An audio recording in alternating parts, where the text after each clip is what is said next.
Praise the Lord. இன்றைய ஜீவப்பம் ரோமர் 9:18. ஆதலால் எவன் மேல் இரக்கமாய் இருக்க சித்தமாய் இருக்கிறாரோ அவன் மேல் இரக்கமாய் இருக்கிறார். எவனை கடினப்படுத்த சித்தமாயிருக்கிறாரோ அவனை கடினப்படுத்துகிறார். அல்லேலூயா. பாருங்க, ஆண்டவர் தாயின் கர்ப்பத்தில் நம்மளை உருவாக்கும் முன்னே நம்மளை முன்குறித்திருக்கிறார், அழைத்திருக்கிறார், வேறு பிரித்திருக்கிறார். ஒவ்வொருவரையும் அவர் குயவன். அவருடைய கரத்தில் இருக்கிற களிமண் நாம். ஒருவனை கனமுள்ள பாத்திரமாக உருவாக்குகிறார், படைக்கிறார். ஒருவனை கனவீனமான பாத்திரமாகவும் உருவாக்குகிறார் கர்த்தர். அவர் குயவன், நாம் அவருடைய கரத்தில் இருக்க களிமண். அவர் எப்படி நம்மளை வணைய வேண்டும் என்று சித்தம் வைத்திருக்கிறாரோ அந்த சித்தத்தின்படி நாம் இந்த பூமியிலே பிறக்கிறோம், வாழ்கிறோம். பாருங்க, எவன் மேல் இரக்கமாக இருக்க சித்தமாக இருக்கிறாரோ அவன் மேல் இரக்கமாக இருக்கிறார். எவனை கடினப்படுத்த சித்தமாக இருக்கிறாரோ அவனை கடினப்படுத்துகிறார். இப்போ பார்வோனோட இருதயத்தை கடினப்படுத்துறதும் ஆண்டவர் தான்.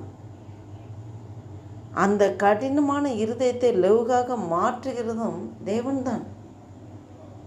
நம்முடைய வாழ்க்கையிலே அநேகர் பலவிதமான சுபாவத்திலே மனிதர்கள் இருக்கிறாங்க.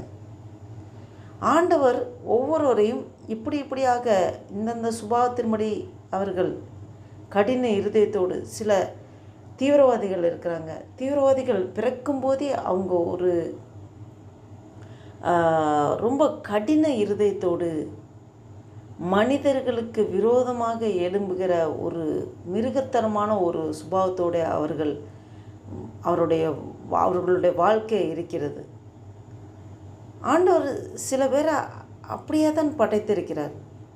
பாருங்கள், இஸ்மவேல் எப்பவுமே அவன் விரோதமாக தான் இருப்பான்னு சொல்லி இஸ்மவேலை பற்றி ஆகார்கிட்ட சொல்லும்போது அவன் துஷ்ட மனிதனாக இருப்பான்னு சொல்லப்பட்டிருக்கு.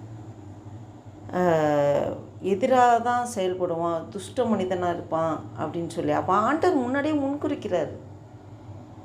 அது அவர்கிட்ட எதுவுமே கேட்க முடியாது, ஆண்டவர்கிட்ட எதுவுமே கேட்க முடியாது. அது அவர் குயவன், அவருக்கு படைப்பதற்கு அதிகாரம் இருக்குது. மனிதனை உருவாக்குறது, ஒவ்வொருவரையும் ஒவ்வொரு விதமாக அவர் செயல்படுத்துகிறது. அது அவரோட கருத்தில் இருக்குது. நாம் முழுவதுமாக ஆண்டவர்கிட்ட ஒப்பு கொடுக்க வேண்டும். ஆண்டவரை இந்த மட்டும் நடத்தி வந்த தேவனை நன்றி அப்பா.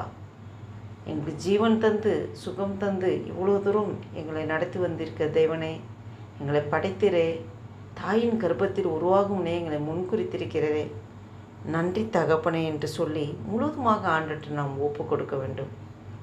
இதை கேட்டுக்கொண்டிருக்க நண்பு தேவ பிள்ளைகளே, நம்மளுடைய சுபாவத்தையும் நாம் ஒரு விஷயம் சிந்திப்போம்.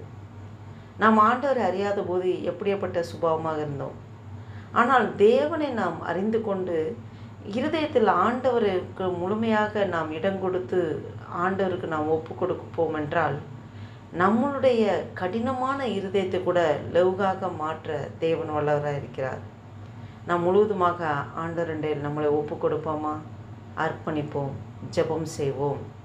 அன்பும் இரக்கம் நிறைந்த பரம தகப்பனை நன்றியோடு துதிக்கிறோம் ஐயா, ஸ்தோத்திரிக்கிறோம். இந்த அருமையான நாளைக்கு நன்றி செலுத்துகிறோம் ஆண்டவரே.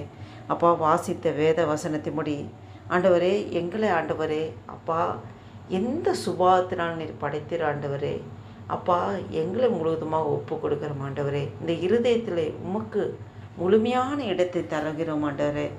எங்களையே அர்ப்பணிக்கிறோம் ஆண்டவரே. எங்களை எந்த நோக்கத்திற்காக இந்த பூமியில் உருவாக்கினீரோ, இந்த மட்டும் ஜீவன் தந்து நடத்தி வருகிறோ ஆண்டவரே, உம்முடைய சித்தம் எங்கள் வாழ்க்கையில் நிறைவேறட்டும் ஐயா. ஆண்டவரே, உம்முடைய சுபாவம் எங்களுக்குள்ளே வரட்டும் ஆண்டவரே. உம்மை போல எங்களை மாற்றுங்கப்பா. இந்த வீடியோவை கேட்டுக்கொண்டிருக்க பார்த்து கொண்டிருக்க ஒவ்வொரு எஸ்அப்பா நீங்கள் அப்படியாக ஆசீர்வதித்து வழிநடத்துவதற்காக நன்றி செலுத்துகிறோம். இந்த புதிய நாளைக்காய் ஸ்தோத்திரம். இந்த 2025 வருடத்தின் ஜூலை மாதத்தின் 20ஆம் தேதியை காண கிருபை செய்திலே உமக்கு கொடான கொடி ஸ்தோத்திரம் ஐயா. நன்றி அப்பா. எங்களை கொண்டு என்ன செய்ய சித்தம் தீர்மானம் வைத்திருக்கிறோம், உடைய சித்தத்தைப்படி நடத்துங்கப்பா. எங்களே முழுவதுமாக தாழ்த்தி ஒப்பு கொடுக்கிறோம், அர்ப்பணிக்கிறோம். உடைய நாமம் ஒன்றே மகிமைப்படட்டும். இயேசு கிறிஸ்துவின் நாமத்தினால ஜெபிக்கிறோம் ஜீவனுள்ள எங்கள் நல்ல பிதாவே. ஆமேன், ஆமேன்.